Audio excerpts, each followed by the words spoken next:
Welcome again to Cottage Talk. I am Russ Goldman. This is another episode of Fulham Media Buzz, and this is for June the 1st, 2023. In today's episode, I have two stories, one about Fulham manager Marco Silva and another about João Palhinha. In the next 10 to 15 minutes, I'm going to be sharing my thoughts on these two stories. Do I believe the stories?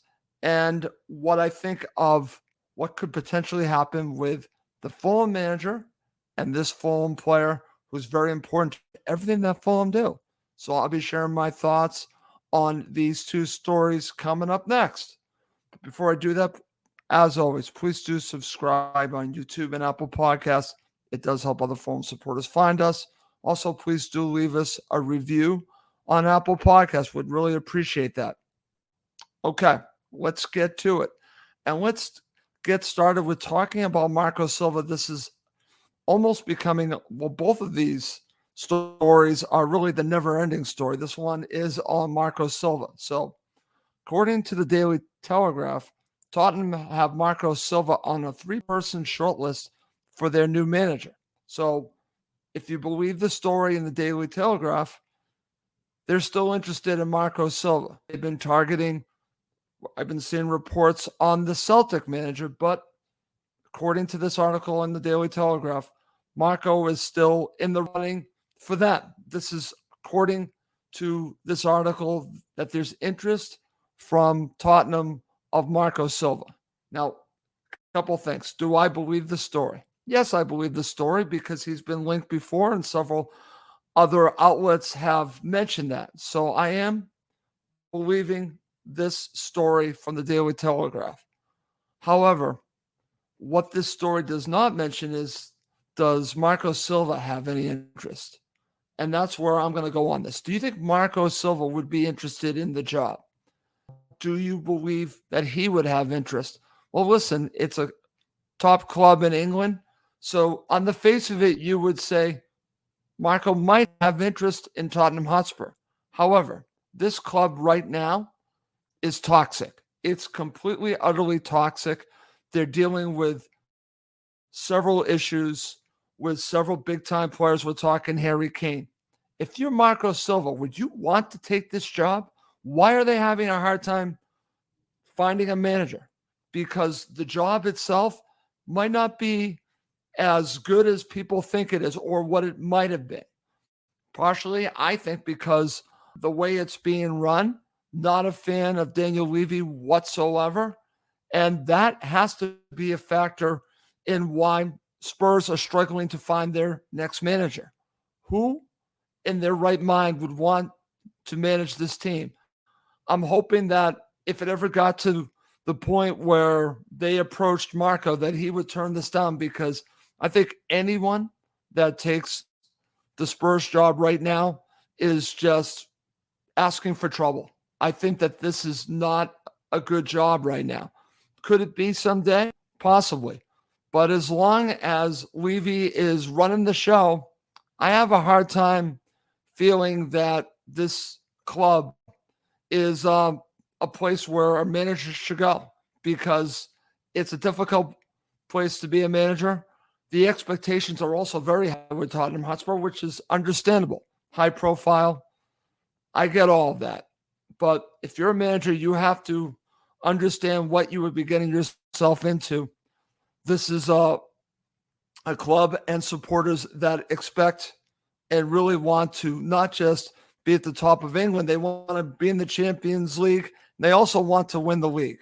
They believe very strongly in their ability to be at the top of the Premier League. They haven't won it, but they believe that they should be there. So it's a tough place to be a manager. It's a supporters that really expect a tremendous amount. Listen, I've seen this firsthand with ex-Fulham players going to play for Tottenham Hotspur. I can name you the names. Moussa Dembele, treated very badly on social media very early on until he started to come good for them. He was actually really just roasted apart on social media. Clint Dempsey, the exact same way. Clint Dempsey was really ripped apart. And then, of course, recently, go on Twitter and put in the name Ryan Sessegnon and see the vitriol thrown at him. Just keep that in mind.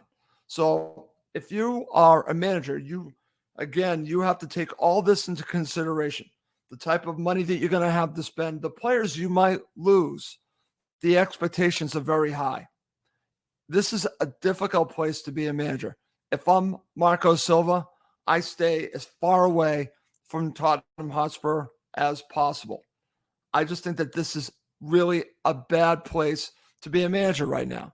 Maybe it'll change in the future, but as long as Daniel Levy's there, it's going to be a difficult one. So I believe the story. I absolutely believe the story that Tottenham Hotspur could be interested in Marco Silva, but I've seen nothing that says Marco would be interested in them. And then, of course, I don't think he should be interested in Tottenham Hotspur at this point. I think he would need his head examined, honestly, to go to this side right now. Maybe in the future things will change. This is not a good time to become the manager of Tottenham Hotspur. Just keep in mind, according to speculation, they're really interested in the Celtic manager. Just keep that in mind. The Celtic manager. Why are they having such a hard time finding a replacement? Maybe it starts at the top. Maybe managers around the world are seeing that this might not be the best place to become a manager, to be the manager of. So that's where I'm going on this. I think Marco Silva should stay way away from Tottenham Hotspur, and I don't expect him to go to Tottenham Hotspur. I believe the story. I just don't see this happening as Marco Silva becoming the Tottenham Hotspur manager this season. I just don't see it. But it's out there. And until Fulham signed Marco Silva long-term, we're going to continue to see these stories, him linked here, linked there. I'm going to say this right now. Tony Khan, Shahid Khan, Alistair McIntosh, everyone associated with on the board of Fulham Football Club, get a deal done with Marco Silva. Please, as soon as possible, get a deal done. It's in your best interest to get it done sooner than later. Put all of this aside so you can start building for the future. You have a nice foundation, but you need Marco Silva. He is the number one link to everything that you're doing right now. Sign him up long-term. Hopefully Marco wants to be a Fulham Football Club long-term. Sign him up, put this past us, and let's build for the future. Okay. Coming up next in the second half of this quick episode, I'm going to share my thoughts on a story about João Palhinha and comments from former Fulham goalkeeper Mark Schwarzer. Okay. Second half of the show, I'm going to talk a little bit about João Palhinha. I'm sure I'm going to be talking a lot about Palhinha throughout the summer. So here's the story. According to Caught Offside, here is the title of it. Quote, exceptional. Fulham star wanted by Arsenal, almost certain to leave, says Schwarzer, unquote. Okay. So that is the title of the Caught Offside article. And what's interesting about this, it also has quotes from Mark Schwarzer. I'm going to read the quotes. So first and foremost, do I believe that Arsenal have interest in João Palhinha? Absolutely. Do I believe the story? I do believe the story. The question is, this is someone's opinion. This is Mark Schwarzer's opinion, which I get. So I'm going to share his thoughts that came from, I believe, his podcast. This is taken from the Gegan Pod podcast. So here is what Mark Schwarzer had to say about João Palhinha. Quote, I think he's been exceptional for Fulham. You can't underestimate how big a signing he has been for Fulham this season.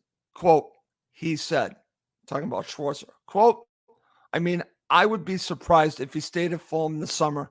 I'd be very surprised if there's not a list of clubs who will be lining him up because I think he's a really, really good player.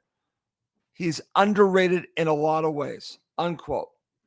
So those are the quotes from Mark Schwarzer's podcast. You can read this on the article on Caught Offside. And My thoughts are this when it comes to Schwarzer. Schwarzer's entitled to his opinion, former Fulham goalkeeper. And I'm sure everyone remembers that Mark Schwarzer at one point wanted to go to Arsenal. So I'm not saying that there's a bias here, but just keep this in mind, put it in context. Mark Schwarzer at one time wanted to go to Arsenal and was blocked by Fulham Football Club, and they did the right thing from him going to Arsenal. Now, I understand what some think that player should be able to go where he wants to go. Player ultimately has the final say. I agree with that to a point. I think that ultimately the player can decide his future. However, he's still under contract with Fulham Football Club. Talking about João Palhinha, there's no evidence right now that he wants to leave. There's absolutely no evidence of that at all. And the big thing that I'll keep on talking in regards to João Palhinha, as long as we have this speculation, and this isn't even speculation, this is opinion from Mark Schwarzer, is this: Fulham Football Club do not have a replacement for João Palhinha. This is going to be a very difficult player for them to replace. Let's just call it what it is. Can they find someone else to come in and be your defensive midfielder? Yes. But to do everything that Fulham have asked him to do this season, I think would be a very difficult task for anyone to take over that job. Fulham need João Palhinha. They absolutely need João Palhinha. If the market value is £60 million, I'm telling you right now, it's not worth it. I don't know if £80 million is worth it, because you need to have a player to do what he does in Marco Silva's system. It has worked. Whenever Palhinha has been out, we've seen the results. They've been terrible. Fulham have not been able to function without Palhinha. The two most important people right now with Fulham Football Club is the manager, which I just talked about, and João Palhinha. We can also talk about Mitro, Bernd Leno as well. But the most important player right now for Fulham Football Club is Palhinha. Everything works off of Palhinha. Fulham right now, I don't think can afford to let him go. I don't care what the money value is. Even if it was £100 million, I don't know if I would take it, because I don't know if they could find someone to do with that player or players. I don't think the money would be worth losing the player. The player is more valuable than the money you can get. And that's what I'm going to continue to talk about on Cottage Talk. Could they be forced to sell Palhinha if he wants to leave? Yes, but if they're forced to, one, they better find a replacement, and they better get as much money as possible. They better have a plan to deal with the loss of Palhinha. So I understand Arsenal will be interested. Manchester United, Liverpool, the list goes on and on, are going to be listed, are going to be interested in João Palhinha. And my answer to this is just say no. The only caveat is Palhinha himself. If he wants to leave, then we have to revisit it. Then we have to find another solution. But if he wants to stay, and I've seen no evidence that he wants to leave, if he wants to stay, no way. No way at all. Because I want Fulham to build around him, Mitro, and Bernd Leno, and of course the manager. These are the people that I believe Fulham need to build forwards in the future. João Palhinha is a very big part of that. So I do believe that Arsenal are interested. I respect the opinion of Mark Schwarzer, but if I'm Fulham Football Club, it would have to be a hell of an offer, and João Palhinha would have to be really just pushing for a move. And then you have to really consider it. You really do. But at this point, the answer is no. I buy the story. I buy the opinion. I give it validity. But if I'm Fulham Football Club, unless you're blowing me away and Palhinha wants to leave, I'm doing nothing but keeping João Palhinha. And actually, I'm doing something. I'm going to build around João Palhinha. That's what I'm going to do. Okay. Well, that's going to do it for this episode of Fulham media buzz for June the 1st, 2023. There are other stories out there in the media, some interesting speculation. I'll be talking about that in upcoming episodes. Please feel free to comment on the show. We'd certainly like to know what you're thinking about Fulham media buzz. Curious your thoughts on it. Well, that's going to do it for this episode of Cottage Talk. My name is Russ Goldman. Thank you as always for watching and listening to Cottage Talk, part of the talkSPORT Fan Network.